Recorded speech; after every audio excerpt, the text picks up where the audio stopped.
Welcome back to New World Next Week. I'm James Corbett of CorbettReport.com. And I'm James Evan Pilato of MediaMonarchy.com. Mainstream media admits it gets fed info by U.S. intel, plus what Americans fear most. But first, the obituary for the embattled Great Barrier Reef slammed for hyperbole. While the Great Barrier Reef, the largest living structure on the planet, might be in a dire state, it's not dead yet. However, a recent obituary for the reef went viral, indicating the public appeal of global warming-inspired doom porn. On October 11th, Outside Magazine's website published Obituary, Great Barrier Reef, 25 million BC to 2016, in which the author detailed the Great Barrier Reef's attributes as well as the damage done by warming, more acidic ocean water to the complex 133,000 square mile system off of Australia's coast. So now, James, when I start to see information like this come out, the first thing I will do is go look at the organization. What is it? Who runs it? Outside Magazine, which will include the links in the show notes, was founded actually by Rolling Stone's Jan Wenner, who, by the way, just sold 49% of Rolling Stone to a rich kid in Singapore. He was the first editor-in-chief of Outside Magazine. William Randolph Hearst III was its first managing editor, and Jack Ford, an assistant to founding publisher Donald Welch, was the son of former U.S. President and Warren Commission member Gerald Ford. So that's just a little insight into what Outside Magazine may be about. And another piece from sciencemag.org, some relief for the Great Barrier Reef, I guess to sort of push back against the obituary. The Australian government announced that substantial progress has been made toward protecting the Great Barrier Reef. Conservationists applauded improvements in the reef's health and resilience, but of course went on to caution that the government isn't doing enough. So, James, another situation where the reports of its death might be greatly exaggerated? Absolutely so, and this is the way the global warming-inspired doom porn works. It's report every scrap of information that leans towards the negative and ignore every scrap of information that counters that narrative. And, I mean, a good example is the ozone hole layer. Every time, there's, the ozone hole layer the hole is growing, and then when it suddenly heals itself, people just, it just gets swept under the rug. So this is another example of that phenomenon. I'll add even a little bit more grist to the mill. Even the Australian Institute of Marine Science, for example, earlier this year in June, had a report on the surveys of the Townsville sector of the Great Barrier Reef that included such highlights as 7 reefs in the Townsville had coral cover equal to or greater than that recorded since systematic mantatoes began 31 years ago, and coral cover had increased on 11 of the 12 reefs surveyed using mantatoes. But again, you're not going to find headlines about that because that doesn't sell newspapers or advertising on websites or anything. It's the doom porn that gets people's attention. I knew it. The world is dying. It's all going to hell. So who are the real people who are interested in actually preserving the reef? Clearly, it isn't the people who get their clicks generated by putting out the doom porn and accentuating anything that could possibly be twisted to the negative. It's the people who actually make their living on the reef. So the tourism operators who need the reef to do what they do are the ones that are most directly invested, quote unquote, in the protection of the reef. So what do they have to say about this? And I'll throw in a link to an article by Jacinda Tutty talking to some of the tourism operators and what they think about this constant doom porn, the reef is dead kind of thing that is directly impacting their lives, and the fact that they're the ones that are trying the hardest to actually save the reef. So there's a lot of this narrative that needs to be fought back because there are so many stories like this where of course you love the planet and you want to go green. That means that you have to buy hook, line, and sinker every story that comes out about everything related to the environment. Whereas we have time after time after time, all of these green scares having their own agendas, the DDT scare and things like that end up killing millions upon millions of people because, well, we can't have DDT because, well, it seems like it's going to be damaging to the environment, and then it doesn't. Meanwhile, real, genuine environmental emergencies, the pesticides and things that are killing off the bees and things like that. Well, we'll create robo-bees. That kind of insanity that gets that gets a mention in some of the science. Ooh, look at this is kind of cool. Look, they're making robo-bees. Real environmental emergencies get swept under the rug. And so, as another example of that, I'll throw it back to you for an example of the global warming doom porn on the climate side. Well, and I would just say for more on the RoboBees, see our previous episode of New World Next Week. The story you're talking about, James, I actually went through the hallway this morning on my morning show. Warming alarmists redefine what a hurricane is so that we'll have more of them. And I basically just you can make simple analogies of it's moving the goalpost. So since we hadn't actually had any big hurricanes in the last 11 years, it was only when Hurricane Matthew hit in the last couple of weeks that Mashable and other, again, mainstream outlets with vested interests in the people who will actually make money off of climate control and not the regular people who are just fishing and living their lives. You kind of see who's benefiting from this. And it's another kind of classic case, again, of kind of changing the rules in the middle of the game to affect people who are watching all of this and who never question any of this. Everything we say is always included down in the show notes, so you can follow the links and do more research for yourself. And again, we always want to thank everybody who submits stories. This is mostly a crowdsourced kind of show anymore, using hashtag New World Next Week. Our second story, James, this week is a really convoluted story, and it actually comes from the source of some of the controversy. Newsweek journalist claims U.S. intelligence fed him false Putin-Trump conspiracy. Sputnik News notes that an error made by a Sputnik News editor revealed shocking information that U.S. intelligence agencies may be actively trying to manipulate the presidential election while also spying on Sputnik's staff of U.S. citizens. So, again, this is a long story to go through, James, and I'll admit I kind of glazed over when I got to the part where it said, and then he blocked him on Twitter. It's like, oh, God, okay, so this is a big, long story, which, again, you can read all the way through on Sputnik. There's a good comment at the bottom that fortunately actually makes it kind of succinct that says, dirty reporters working for Hillary are being helped by U.S. intelligence to spread fake stories about Russian support for Trump. When dirty reporter was caught, he offered a quid pro quo job in exchange for silence. And that's pretty much consistent with everything else that we see spilling out day by day by day. James? This is a slightly complicated story, so you do have to read through it to get what happened and then what was the response, and then what was the response to the response to get what the story is actually about. But it revolves around this this story that was written based on a tweet that was misleading, and so that the reporter it was basically a story that wasn't correct. So they pulled it off Sputnik News site after I think 19 minutes or something it being up there. But within that 19-minute time frame, somehow this Newsweek reporter had picked up on that story that was posted to Sputnik and was using it as part of this Putin-Trump conspiracy thing that he was painting. So the question is, well, how did he know? And then, so what is supposedly revealed in these emails is, oh, well, I'm not watching Sputnik News 24/7, but there are people in the intelligence agencies who are, and, they pick up on this sort of thing. So that being said, one of the takeaways from this story is that there is a war that's being waged through the media right now between the U.S. and Russia and other nations as well, intelligence agencies really. And what that means for us is that we cannot take any story, including this story, at face value and just run with it as if we know what this is really about, because there are ulterior agendas behind everything, ulterior agendas that the reporter reporting on it doesn't even necessarily know for themselves.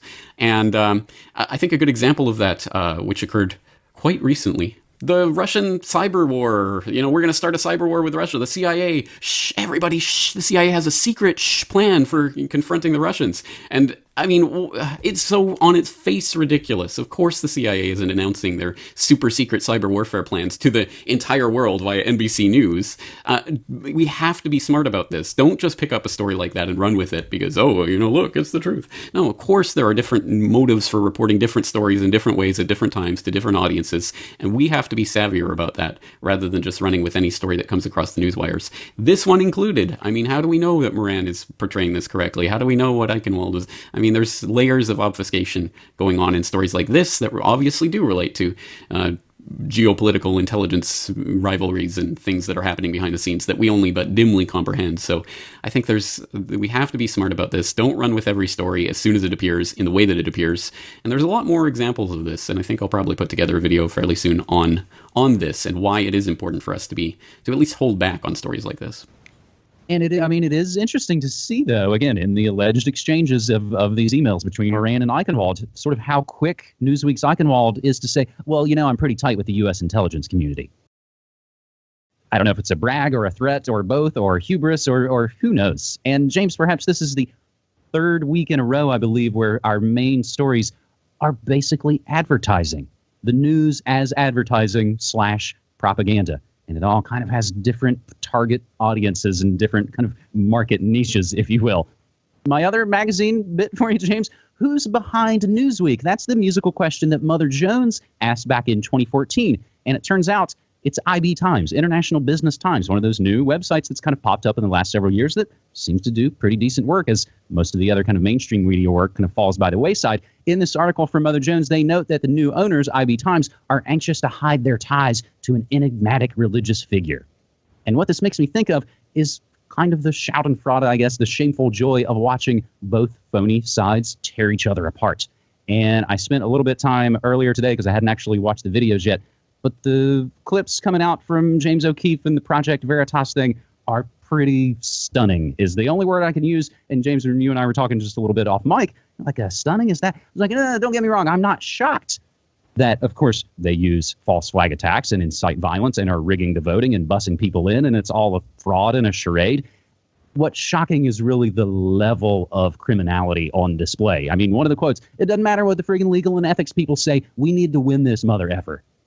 And those are the kinds of things they've said, and they've been caught on camera. Vote-rigging Democratic operative Bob Creamer visited the White House 340 times since 2009. Our friend Claire Burnish tweeted that out.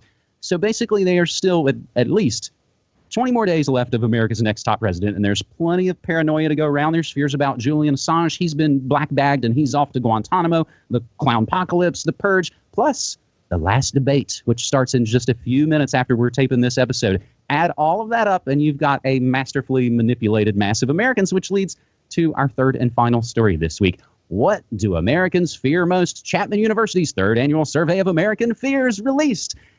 Chapman University, for the third time, released their survey of American fears. They asked respondents about 65 fears across a broad range of categories: government, crime, environment, future, technology, health, natural disasters, public speaking, spiders, heights, ghosts. In addition, James, this is where it got interesting. To the set of fears examined in the previous years, the survey took a closer look at two fear-related phenomena: Americans' belief in conspiracy theories and fear of Muslims, aka Islamophobia. So belief in conspiracy theories were a new element to the 2016 survey, which included the classic questions JFK and others. So what they learned is more than half of all Americans believe the government is concealing information about the 9/11 attacks, the conspiracy with the most amount of belief behind it. Also, JFK making up a close second. Another 40% believe the government is hiding information about extraterrestrials and global warming. 1/3 believe there are conspiracies surrounding Obama's birth certificate and the origin of the AIDS virus. Also, nearly 1/4 of Americans also believe there's something suspicious about the death of Supreme Court Justice Antonin Scalia. So in further links, and again, all of this will be included, as of course, anytime we're talking about research, there's lots of links and lots of other ancillary materials and PDFs and such. What they aren't telling us, that's the conspiracy subheader. Perhaps most indicative of the conspiratorial nature of Americans is the 10th conspiracy theory they asked about. Respondents to the Chapman University Survey of American Fears were asked if, quote, the government is concealing what they know about the North Dakota crash. 1/3 of Americans, 33%, think the government is concealing information about this invented event. Were that North Dakota crash added to the ranked list of conspiracies, that invention would rank as number 6, just behind plans for a one-world government. But they made it up about the North Dakota crash, which is a fantastic way, James, to say, shut up, conspiracy theorists. Indeed, but actually the only thing that really shows is how flawed these types of polls inherently are, because people are going to be responding when a pollster's in their face asking them questions. They're going to be responding as if they know what they're talking about, even if they don't.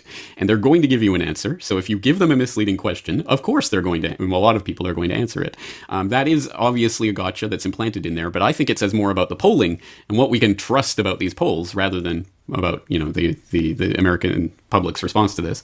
At any rate, I mean, to whatever extent we can trust this, I mean, we could have fun with these numbers and say, well, if 54.3% of Americans strongly agree that the U.S. government is covering up the 9/11 truth, well, that means there are more 9/11 truthers in America than will probably go to the polls on November 8th. So, I mean, isn't that that's a pretty amazing thing, isn't it? No, that's not a headline. That's worth reporting on. Anyway, for the headline takeaway that might be a better headline, Live Science has it up. Half of Americans believe in 9/11 conspiracy theories, which, hey, sounds like great news. Of course, they go on to talk about, and they believe in moon landings and faked and aliens visit Elvis and, whatever.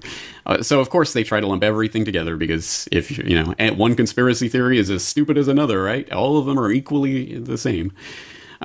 Which, again, just shows the bias. But people are savvier about this these days, and there are silly gullible people in the public who swallow everything up at a site called Live Science or whatever because, hey, it's science. But that section of the public is dwindling, I think. And this propaganda only works on the most dumbed down. So, there's a lot of good things to take away from this. There are a lot of good things. And I'll add this in with the story that you recently covered on Good News Next Week about, a quarter of Americans are losing faith in American democracy, which is great. I mean, of course, that means that they're probably just on board with, some sort of tyranny or dictatorship. But this losing faith in democracy is the perfect opportunity to insert ourselves in that mix and say, hey, guys, you want a different way of organizing ourselves? How about freedom cells? How about agorism? How about counter-economics? There's lots of opportunity here because the public doesn't believe their lies. This is a great moment. And if this stupid, clownish selection cycle gives us anything, it's that both sides are tearing each other apart. I say, great, feed them both to the dogs, let them, die on the vine, and let's grow something new in our garden. And that's what we're attempting to do here by spreading this information. That sounds like good news this week. The latest episode of Good News Next Week that you mentioned, the title track is A Prank a Day Keeps the Dog Leash Away, about ways to sort of monkey wrench the New World Order. It also includes that story, losing faith in democracy and building greenhouses out of abandoned houses. So that and much more you can find using also hashtag Good News Next Week as well. We love you to submit stories using hashtag New World Next Week. James, I got to go watch the debate, man. Yeah, unfortunately I do. So you don't have to. All right, well, let's enjoy that. And until next week, talk to you later. Right, man. Thanks.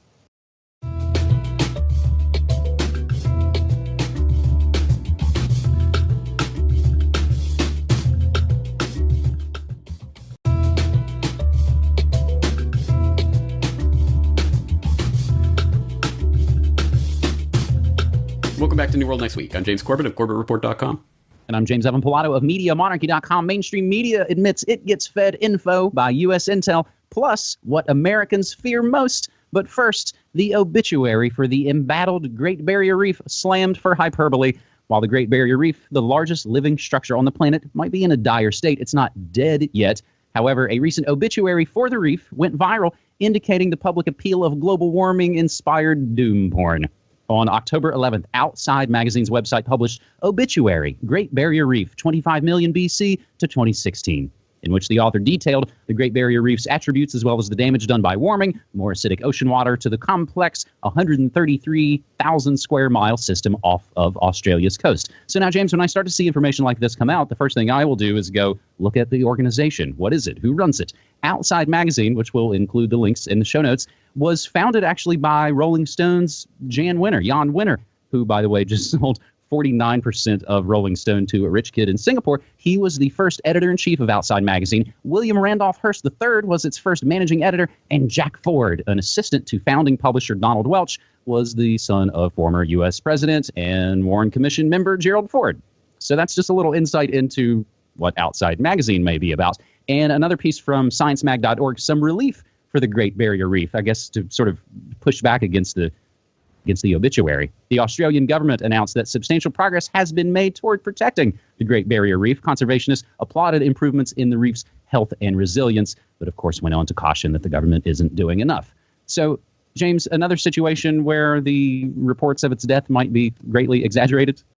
Absolutely so. And this is the way the global warming-inspired doom porn works. It's report every scrap of information that leans towards the negative and ignore every scrap of information that counters that narrative. And, I mean, a good example is the ozone hole layer. Every time, there's, the ozone hole layer is the hole is growing, and then when it suddenly heals itself, people just, it just gets swept under the rug. So this is another example of that phenomenon. I'll add even a little bit more grist to the mill. Even the Australian Institute of Marine